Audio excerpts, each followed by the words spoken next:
पूरा का पूरा शहर पानी पे बसा हुआ है। एक घर से दूसरे घर में जाने का दरवाजा खोलिए, बोट लगी है और वहाँ पानी किनारे रेस्टोरेंट। हमारे यहाँ बाढ़ त्राहिमाम त्राहिमाम हो जाता। दुनिया में लोग देखने जाते हैं कि भैया ये बनाया कैसे। वहाँ एक आदमी थे तो उनसे पूछे कि बताइए आपके यहाँ बारात ब्याह हुआ था तो विदाई कैसे हुई थी।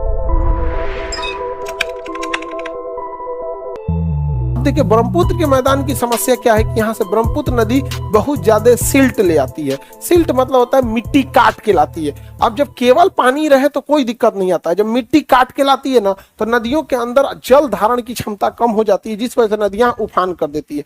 और सिल्ट को रोकने के लिए अभी तक कोई बहुत बड़ा उपाय नहीं किया जा सका है, हालांकि बहुत सारे जगह हैं जिन्होंने उपाय ऐसा कर दिया।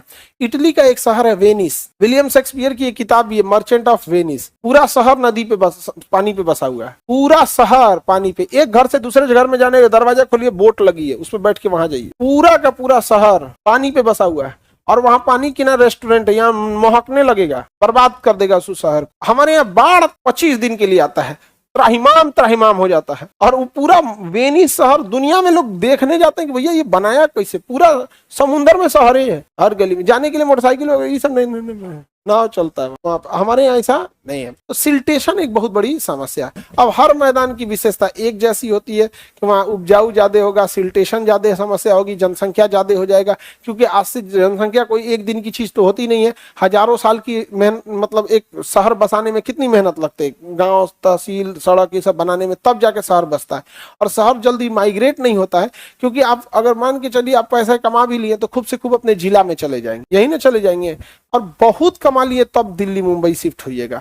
नहीं तो बिहार का आदमी कमाएगा तो कहाँ जाएगा, पटना आ जाएगा, यही ना आ जाता है पटना में। लेकिन फिर भी दिवाली छठ मनाने कहाँ जाएगा, यहाँ कौन पूछेगा, पटना में कहाँ कोई पूछेगा भाई। गाँव में यहाँ तो बारात जाता है तो दूल्हा को छोड़ के आगे निकल जाता है 5 गो बाराती, दूल्हा जाम में पहुंच जाता है। और पटना में तो ऐसा ऐसा गली है जिसका कोई हद नहीं। तो एक यहाँ पे पटना कॉलेज के सामने का जो एरिया है वो पूरा पतला पतला गली है। तो वहाँ एक आदमी थे तो उनसे पूछे कि बताइए आपके यहाँ बारात ब्याह हुआ था तो विदाई कैसे हुई थी। तो कही कि मोटरसाइकिल पे दुल्हन आई थी, क्योंकि अंदर गाड़ी जा ही नहीं सकता था, सड़क पे उतार दिया गया दुल्हन को, उसके बाद किस पे बैठाया गया, मोटरसाइकिल। समझ गए कि नहीं। तो हम पूछे दुल्हवा चला रहा था।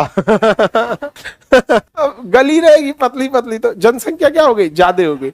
अब बाद में जो भी शहर बसेगा वो सिस्टमेटिक प्लान तरीके से बसेगा, और जो पहले शहर बस गया वो नहीं प्लान हो पाएगा। जैसे यही पटना का ये एरिया नहीं प्लान हो सकता है। तो जितनी जनसंख्या बसी थी आर्य काल से सिंधु काल तक में भी, तो सिंधु सभ्यता में इस नदी तंत्र पर पूरे शहर बसे थे। और उसके बाद जो सभ्यता आई थी वैदिक सभ्यता, वो वैदिक सभ्यता का नाम वैदिक सभ्यता इसलिए पड़ा गया क्योंकि उसमें संस्कृत का विकास हो चुका था और वेद पुराण इत्यादि का लिखना चालू हो गया था। तो वैदिक सभ्यता इस बेल्ट पर बसी थी और सिंधु सभ्यता इस एरिया में पूरा बसी थी, और वैदिक सभ्यता इस एरिया में। सिंधु सभ्यता एकदम आधुनिक थी, वैदिक सभ्यता एकदम ग्रामीण थी।